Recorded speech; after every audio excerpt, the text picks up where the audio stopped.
Everyone good morning. आज का जो हमारा वज़न है 70-40 हो चुका है, यानी आप कह सकते हैं 71 चल रहा था, मतलब इतना हो चुका है। 70-40 है और मैं चाहती हूँ 40 और कम हो जाए, 70 हो जाए और फिर उसके नीचे मैं उसके आगे कम करने की कोशिश करूँगी।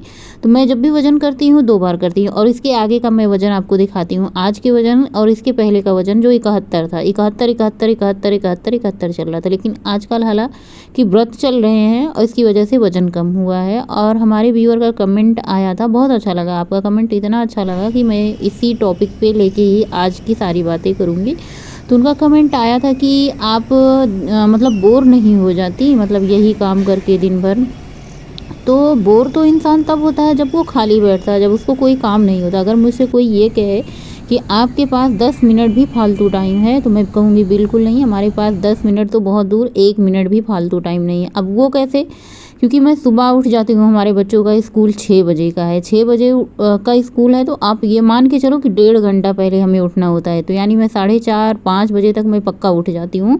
तो सबसे पहले मैं कटिंग चॉपिंग का काम निपटाती हूँ। और देखिए, फ्रेश होने में, मंजन ब्रश करने में, दवाई खाने में भी आपका 5-10 मिनट चला जाता है। सुबह उठ करके थोड़ा सा राम नाम लेना, भगवान का नाम लेने में भी, और उठने में, फ्रेश होने, मंजन करने में, थोड़ा सा उठ के बैठने में तो 10 मिनट निकल ही जाता है। तो मैं फटाफट से उठती हूँ, सब्जी की कटिंग करती हूँ, चॉपिंग करती हूँ, बच्चों के टिफ़िन बना के मैं स्कूल भेज देती हूँ उन्हें। और उसके बाद मैं 7 बजे से शुरुआत करती हूँ अपने घर के काम। और मैं घर का काम इसलिए खुद ही करती हूँ ताकि मेरा टाइम भी जो है 2-4 जो घर के पैसे जाएँ वो भी बचें और मेरा टाइम भी इसी में लग जाए ताकि मैं व्यस्त रहूँ। तो मैं बिल्कुल भी मेरे पास टाइम नहीं होता। कभी कभी तो मैं सोचती हूँ कि एक दिन मैं ब्लॉग बंद करके खुद के लिए आराम कर लूँ। इतना ज़्यादा मतलब मुझे टाइम नहीं मिलता खुद के लिए, इसी में मैं पड़ी रहती हूँ, अपने काम में ही मैं व्यस्त रहती हूँ। मुझे काम ही इतना रहता है कि मैं इसी में व्यस्त रहती हूँ। सुबह बच्चों का टिफ़िन बना के दिया, उसके बाद फिर झाड़ू बहारू करते 8 बज गए, 8 बजे 8:30 बजे फिर स्नान करने जाओ, कभी कभार 9 भी बज जाते हैं स्नान करते, कपड़ा धुलते। फिर वहाँ से आओ, पूजा पाठ नाश्ता करने में 10 बज जाते हैं, कभी कभी 8 भी बज जाते हैं, कभी कभी 9 बज जाते हैं, ऐसे कोई टाइम फिक्स नहीं होता है। फिर उसके बाद दोपहर के लंच बनाते बनाते 11-12 बज जाते हैं। जो चीज़ें आपको कुकिंग की दिखाई जाती हैं सिर्फ कुकिंग ही दिखाई जाती हैं। इसके पहले भी किचन की साफ़ सफाई, सब्जी की कटिंग, चॉपिंग, धुलना, ये सारे काम करने में भी टाइम लगता है। ऐसा नहीं कि सिर्फ कुकिंग में ही टाइम लगता है, इसी में जो है मेरा टाइम जाता है। जैसे दोपहर का लंच बनाया, उसके बाद जो ब्लॉग बनते हैं, वीडियो बनाती हूँ, उसकी एडिटिंग करती हूँ। 2-3 घंटे 4 घंटे आपको यूट्यूब पर देना है। अगर आप रोज़ डेली वीडियो बना के डाल रहे हो ना, उनसे पूछो हालत, जो यूट्यूब की वीडियो बनाते हैं यूट्यूबर को पूछो तो उनको पता चलेगी कितनी ज़्यादा मेहनत होती है एक एक चीज़ दिखाने में, एक एक चीज़ बारीकी से बनाने में। तो 3-4 घंटे तो मेरा इधर ही चला जाता है। इसीलिए मैं जिस दिन मुझे छुट्टी लेनी होती है उस दिन मैं ब्लॉग नहीं बनाती हूँ। चलिए, मैं कद्दू की सब्जी छौंक दी हूँ, वो बनता रहेगा। आज मैं आप लोगों के साथ केले की पूरियाँ शेयर करूँगी। पक्के केले की पूरियाँ बच्चों को बहुत पसंद आती है, खास करके ये बच्चों वाली ही रेसिपी है, बच्चों की टिफ़िन वाली रेसिपी है। आज मैंने बहुत सारी रेसिपी बना डाली, दही बड़ा भी बना डाला। तो यहाँ पर मैंने 5 केले लिए हैं, 5 केलों को अच्छे से मैश कर देंगे और इनको खूब अच्छे से मैश कर लेंगे ताकि इसमें चंक्स जैसा ना रहे, ताकि ये पूड़ियाँ फ्राई करते भी बने और बेलते भी बने। तो ये देखिए, अच्छे से मैशर से मैंने इसको मैश कर लिया है। अब मैं इसमें ऐड करूँगी मीठा के अनुसार चीनी हमने पीस करके लिया है ताकि ये जल्दी से मिक्स हो जाए। और जब हम पूड़ियाँ फ्राई करें ना तो उसमें ऐसे सीढ़ा सी नहीं बने। कभी कभी चिड़ियाँ खड़ी रहती है ना तो जल्दी से मेल्ट नहीं होती, पिघलती नहीं है, तो फिर वो जब कढ़ाई में डालो तो उसमें ऐसे चिपचिपा सा हो जाता है। इसलिए चीनी पीस करके डालें और बहुत मतलब बच्चों को बहुत पसंद आएगी। ये ठंडा होने के बाद भी बच्चों को पसंद आएगा, गर्मा गर्म तो बच्चों को पसंद आएगा। तो मैंने सोचा चलो आज यही रेसिपी आप लोगों के साथ शेयर करते हैं। और मैं जब कोई रेसिपी देख लेती हूँ, अगर मुझे अच्छी लगती है तो मैं ज़रूर बनाने की कोशिश करती हूँ। हालांकि मैं कोई चीज़ सीख करके कहीं से नहीं आई हूँ आसमान से, जो भी मैं सीखती हूँ धरती पर सीखती हूँ, खास करके यूट्यूब से सीखती हूँ। तो ये कविता जी की रेसिपी है, कविता किचन, आप लोग जानते होंगे कविता किचन, निशा मधुलिका और पारुल किचन, बहुत सारे चैनल, भरत किचन सब्सक्राइब करके रखी हूँ ना, तो देखती रहती हूँ। यहाँ पे हमारी सब्जी पक चुकी है, इसमें मैंने डाला है चाट मसाला, थोड़ा सा डाला है और मैं ऐड कर दूंगी धनिया की पत्ती। आज मैंने कद्दू की सब्ज़ी में आलू नहीं ऐड किया क्योंकि बिना आलू वाली सब्ज़ी सबको बहुत पसंद आती है, थोड़ी सी रहती है, स्वाद भी बढ़िया रहता है। आलू नहीं रहता तो हम भी खा लेते हैं और धनिया की पत्ती ऐड करके बस इसको अच्छे से कर देना है मिक्स। थोड़ा सा मैं इसमें भुना जीरा पाउडर डालूँगी, इससे भी स्वाद मतलब बहुत अच्छा आता है। आप ट्राई करके डालना, कभी बनाना। और कद्दू की सब्ज़ी बन चुकी है। अब मैं फटाफट से पूरियाँ जो है बेल लेती हूँ। तो यहाँ पे मैंने चकला लिया है, रोल कर लेंगे। और पूड़ियों को चाहे तो ना आप ऐसे छोटे छोटे ग्लास से कट कर लें। तो वो कविता जी की जो रेसिपी थी ना, इसी तरीके से उन्होंने बनाई थी। तो मैंने सोचा चलो अगर रेसिपी शेयर कर रहे हैं तो तरीका भी आप लोगों के साथ शेयर ही करना चाहिए। तो यहाँ पे मैंने पूड़ियों को एक बड़ी सी पूड़ी बेली है, उसमें ग्लास से कट कर देंगे। आप चाहे तो डायरेक्ट पूड़ियाँ बना के कर लें या फिर ऐसे छोटे छोटे कर लें। छोटे छोटे करके बनाएंगे ना तो बच्चों को बहुत पसंद आता है। ऐसी चीज़ें बच्चे ज़्यादा पसंद करते हैं जो इस तरीके से होती हैं, छोटी चीज़ें, अच्छी चीज़ें। तो इस तरीके से आप ग्लास से कट कर लें और इनको डीप फ्राई करके ये बहुत ज़्यादा मीठा होता है। बच्चे इसको ऐसे ही जैसे खेल वोल के आते हैं कभी कभार छोटे छोटे बच्चे ना, तो उनको भूख लगी होती है छोटी मोटी, तो ऐसे बच्चे हाथ में लेके इसको खा सकते हैं। अचार से भी खा सकते हैं, सब्जी से भी खा सकते हैं। और गर्मा गर्म इसे खाएंगे तो और ज़्यादा बढ़िया लगेगा। ठंडा होने के बाद थोड़ा सा मुझे जो लगा, मैं बता रही हूँ आप लोगों के साथ, पहली बार ट्राई किया है तो मुझे अच्छा और बुरा दोनों के बारे में बताना चाहिए। तो ठंडा होने के बाद ये थोड़ा सा टाइट हो गया था। तो मतलब गर्मा गर्म बहुत अच्छा लग रहा था। बस इस तरीके से सारी पूड़ियाँ फ्राई कर लो और बच्चों को टिफ़िन में दे दो। ऐसे भी एक मतलब डिब्बे में रख दो बच्चे को, जब मन होगा तो खाएंगे। अच्छी लगी थी। हाँ, तो मैं कहा कर रही थी कि मेरे पास टाइम नहीं होता तो फिर मैं जो है खुद के लिए टाइम निकालती हूँ। देखिए ये ब्लॉग के अलावा भी बहुत सारे काम होते हैं। कभी कभार तो मैं सोचती हूँ मुझे साड़ियों में फॉल लगाना होता, मुझे टाइम नहीं मिलता कि मैं फॉल लगा लूँ। इतना ज़्यादा व्यस्त रहती हूँ अपने कामों में, क्योंकि घर के सारे काम करना ना खुद से मतलब अकेले बहुत ज़्यादा मेहनत का काम होता है। तो आज दही बड़ा की रेसिपी आप लोगों के साथ शेयर करूँगी। हमारे घर में बहुत मतलब कई दिनों से बच्चे करे थे दही बड़ा। तो यहाँ पे मैंने उड़द की दाल रात को ही भिगो दी थी। बस इसको अच्छे से धुल करके छान करके रख दिया है और इसको मैं पीस लूँगी। बहुत ज़्यादा बारीक नहीं पीसूँगी, 2 बार 3 बार इसको चला के चम्मच से अच्छे थोड़ा थोड़ा पानी डाल के आप इसका एक पेस्ट बना ले।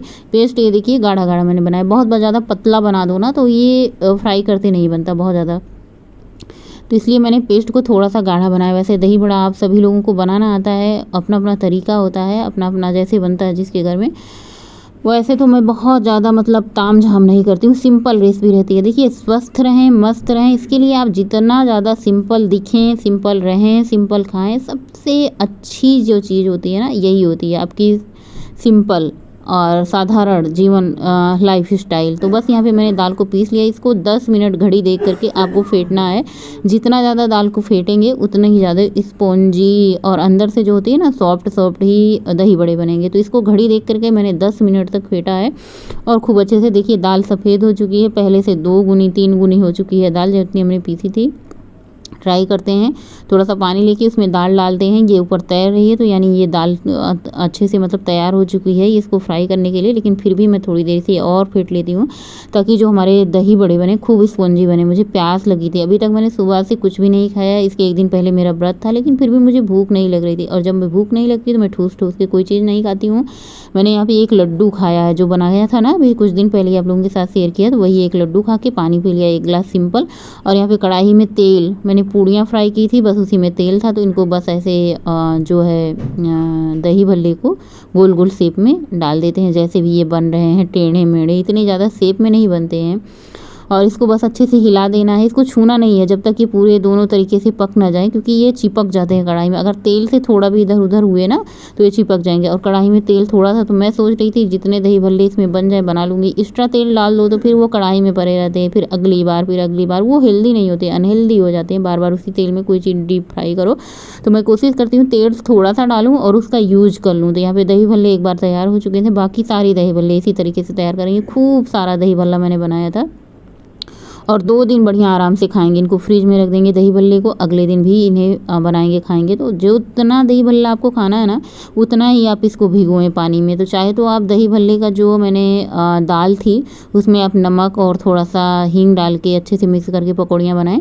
मैं क्या करती हूँ ना, इसमें पहले से नमक हींग नहीं ऐड करती हूँ जो पकौड़ियाँ बनाती हूँ उसमें। और जो फ्राई करने के बाद होता है ना इस तरीके से पानी में ही डाल के, नमक और हींग वाले पानी में डाल के, तो इनका जो होता है ना फ्लेवर नमक और हींग का इन पकौड़ियों में आ जाता है, क्योंकि ये पानी सोख कर लेती है ना तो अंदर तक इसका फ्लेवर आ जाता है। तो बस इनको सोख करके रख देना है। अब जब बनाते जाएंगे सब लोग खाते जाएंगे बढ़िया दही भल्ले।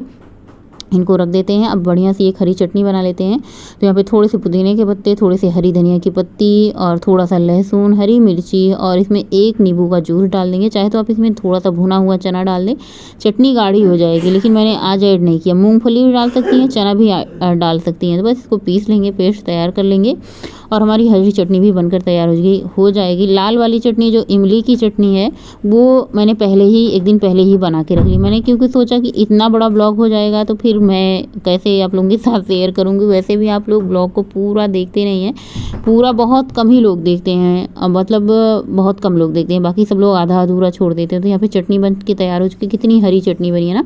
बस इसको जब भी चटनी कोई बनाए ना तो वो कांच के जार में रखें, तब कि ताकि इसका जो मतलब टाइम है ना वो ज़्यादा लंबे समय तक अच्छे से रहे। तो यहाँ पे दही देखिए कितनी बढ़िया क्रीमी दही जमी है और मोटी बन जमी है, जबकि ये गाय की दूध है। तो यहाँ पे मैंने दही निकाल लिया, इसको मिक्स करेंगे अच्छे से और मीठा दही बनाएंगे।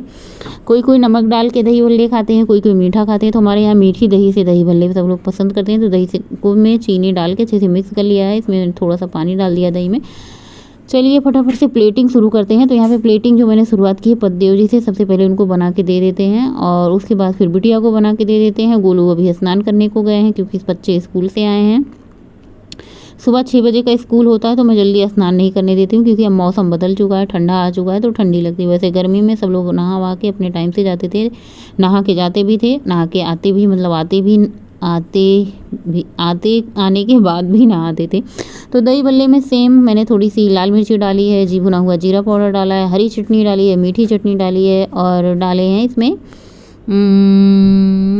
क्या डाले हैं मैंने, अनार के दाने डाले हैं। चाहे तो आप इसमें ऊपर से वो सेव भुजिया भी डाल सकते हैं, लेकिन मैंने सेव भुजिया नहीं डाली है, मैंने नमकीन नहीं डाला, क्योंकि तीखी चटनी, मीठी चटनी और चाट मसाला, भुना जीरा ये सबसे काफ़ी ज़्यादा स्वादिष्ट हो चुका था।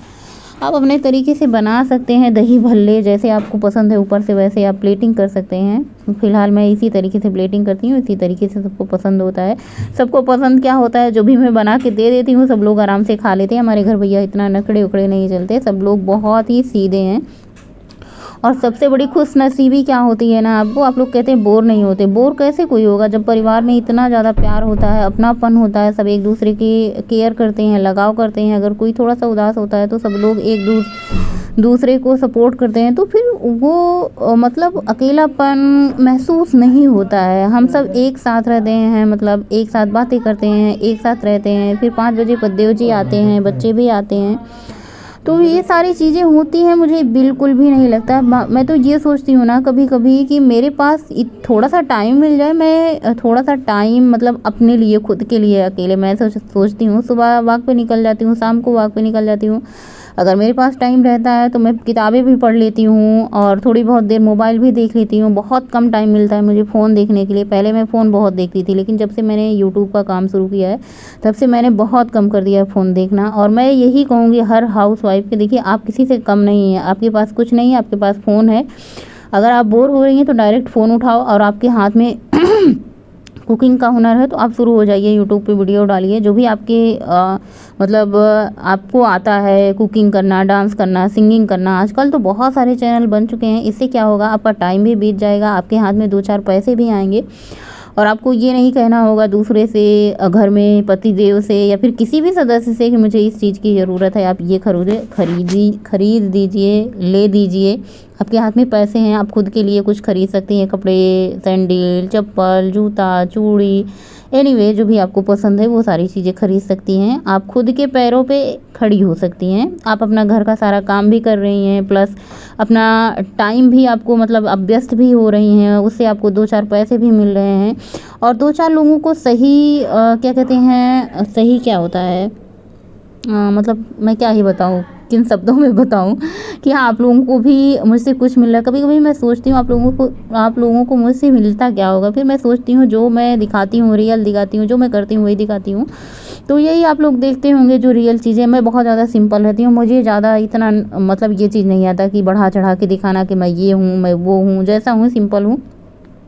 और हाँ, मैं अपनी लाइफ में बिल्कुल भी बोर नहीं होती, बल्कि मैं कभी कभी सोचती हूँ कि मुझे थोड़ा सा टाइम मिल जाए। मैं कभी कभार, आप लोग विश्वास नहीं करेंगे, इतना सारा मेरे पास फ़ोन आता है, मैं जल्दी उठा के बात नहीं करती, मिस कॉल की लिस्ट पूरी लगी रहती है, मैं किसी का फ़ोन नहीं उठाती क्योंकि मेरे पास टाइम नहीं होता। अगर मैं बात करने लगूँगी तो फिर मेरा काम कौन करेगा। सो यहाँ पे वाक हो चुकी है शाम की, उसके बाद आते हैं घर, पतिदेव जी से बातें करते हैं, चाय नहीं बनी होती चाय बनाते हैं, फिर सबको पिलाते हैं। सबको कौन पीता है हमारे घर में चाय? पतिदेव जी पीते हैं, उनको चाय देते हैं, फिर उसके बाद तुरंत डिनर शुरू कर देते हैं। शाम के मैंने दाल सिंपल चावल बनाया था, फिर साथ में अचार। रात का खाना सबके साथ ही करती हूँ।